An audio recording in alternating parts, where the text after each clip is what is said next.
लैंगिक समस्या उद्भवू शकतात किंवा एकमत नसल्यामुळं त्याच्यामुळे आपला काहीतरी कुठेतरी मुडाप असतो. या भांडणाचं स्वरूप घेता आपल्याला लॉस ऑफ डिझायर होते. नक्कीच त्याचे दुष्परिणाम पण होऊ शकतात. जे काही दोघांच्या चुका होत असतील त्या चुकाबद्दल आम्ही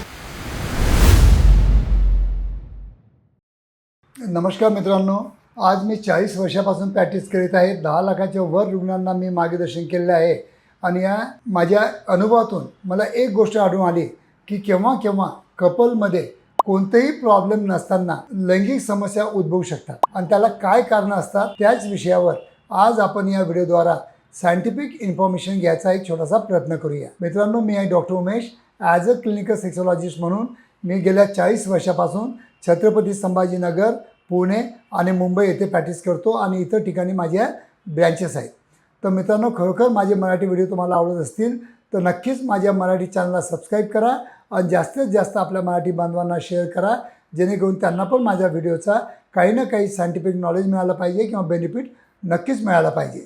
तर मित्रांनो, आजचा जो आपला विषय आहे की बऱ्याच वेळा मी ऑब्झर्व करतो माझ्या क्लिनिकमध्ये येणाऱ्या पेशंटची जेव्हा मी हिस्ट्री घेतो तेव्हा मला केव्हा तरी असं आढळून येतं की हा पण नॉर्मल आहे, याची पार्टनर पण नॉर्मल आहे, तरी पण यांच्या दोघांमध्ये काही ना काही वाद आहेत किंवा एकमत नसल्यामुळं केव्हा केव्हा लैंगिक समस्या उद्भवू शकतात. की आज तुम्ही जर रात्री घरी गेलात आणि तुमच्या पार्टनरचा मूड नसेल तर नक्कीच तुम्हाला काही ना काही इरेक्टाईल डिस्फंक्शन जे तितके चांगले प्रॉपर इरेक्शन मिळालं पाहिजे तितके इरेक्शन येणार नाहीत आणि त्याच्यामुळे तुमचा पण मूड ऑफ होऊ शकतो. केव्हा केव्हा असं पण होतं की आज आपण रात्री बेडवर गेलो तर पार्टनरचा मूड असतो, पण काहीतरी आज ऑफिसमध्ये घडलं किंवा बिझनेसमध्ये घडलं त्याच्यामुळं आपला काहीतरी कुठेतरी मूड ऑफ असतो आणि त्याच्यामुळं काही आपलं म्हणजे प्रॉपर म्हणजे सेक्शुअल ॲक्टिव्हिटी होत नाही. आणि अशा दोन्ही जर कडून गोष्टी जर घडल्या तर केव्हा केव्हा त्या छोट्या छोट्या गोष्टी या भांडणाचं स्वरूप घेतात आणि रूप घेतात आणि त्याच्यामुळं काय होतं की केव्हा केव्हा या भांडणं इतकी वाढतात की आपल्याला लैंगिक समस्या उद्भवू शकतात किंवा त्याच्यामुळं आपल्याला लॉस ऑफ डिझायर होते किंवा परफॉर्मन्स अँझायटी होते किंवा आपल्याला प्रॉपर इरेक्शन येत नाही किंवा भीतीपोटी आपलं इजॅक्युलेशन लवकर होतं किंवा त्यांचा मूड नसतो, त्यांना ओलावा पण भेटत नाही. ओलावा पण मिळत नसेल तर त्यांना मजा येत नाही, त्यांना प्रॉपर ऑर्गेझम मिळत नाही. तर मग त्यांना पुढच्या वेळेस साथ आपण जेव्हा घेतो तेव्हा तितकी साथ आपल्याला मिळत नाही. अशा बऱ्याच अडचणींचा सामना आपल्याला केव्हा केव्हा दोघंही आपण नॉर्मल असून पण आपल्याला होऊ शकतं. तर मित्रांनो, अशा वेळेस काय करावं लागतं की त्यासाठी आम्ही तुम्हाला नेहमी सांगत असतो की जेव्हा केव्हा लैंगिक समस्या उद्भवतात तेव्हा तुम्ही माझ्या क्लिनिकला एकटे येता. जर तुम्ही ॲज अ कपल जर प्रॉपर काउन्सिलिंग जर करून घेतलं तर या छोट्या मोठ्या समस्या माझ्या क्लिनिकमध्ये फक्त आणि फक्त काउन्सिलिंग थेरपीद्वारा किंवा सेक्स थेरपीद्वारा नक्कीच आपण सॉल्व्ह करू शकतो. आणि जे की आपल्या लैंगिक समस्यामध्ये अडथळे आलेले आहेत, दोघांचं भिन्न मत असल्यामुळं नक्कीच त्याला आपण दूर करू शकतो. तर मित्रांनो, छोट्या मोठ्या गोष्टी असतात. फक्त प्रत्येक वेळी औषधाचा सहारा घेणं हे काही चांगली गोष्ट नाही की कोणतीही औषध तुम्ही जर घेत असाल नक्कीच त्याचे दुष्परिणाम पण होऊ शकतात.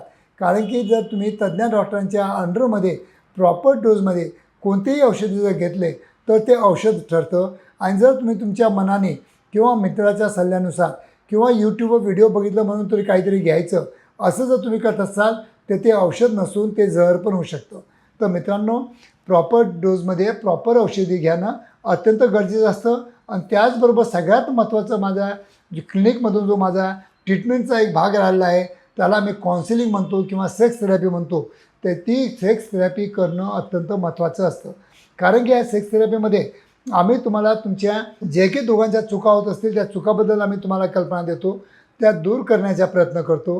तुम्हाला दोघांनी पण तुमचं बरोबर म्हणजे माइंड ऑब्झर्व करून किंवा शरीर ऑब्झर्व करून तुम्हाला काय खाणं गरजेचं आहे, काय पिणं गरजेचं आहे, काय तुम्हाला डेफिशियन्सी आहे, काय नाही आहे, ह्या काही तुम्हाला हार्ट डिसीज आहेत का, काही डायबिटीज आहेत का किंवा काही अजून काही इतर आजार आहेत का, काही थायरॉईडचे आजार आहेत का, हे सगळ्या गोष्टींचं आम्ही निदान करून आणि त्या प्रॉपर त्याची केस हिस्ट्री घेऊन ॲनालिसिस करून जेव्हा आम्ही तुम्हाला प्रॉपर ट्रीटमेंट देतो तेव्हाच तुम्हाला चांगलं प्रॉपर ट्रीटमेंट आणि कमी वेळात आणि कमी खर्चात तुम्हाला चांगले उपचार मिळण्यास आमच्या तज्ज्ञ डॉक्टरांची तुम्हाला नक्कीच मदत होऊ शकते.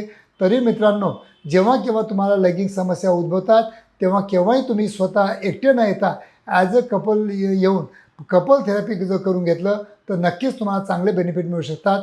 धन्यवाद मित्रांनो.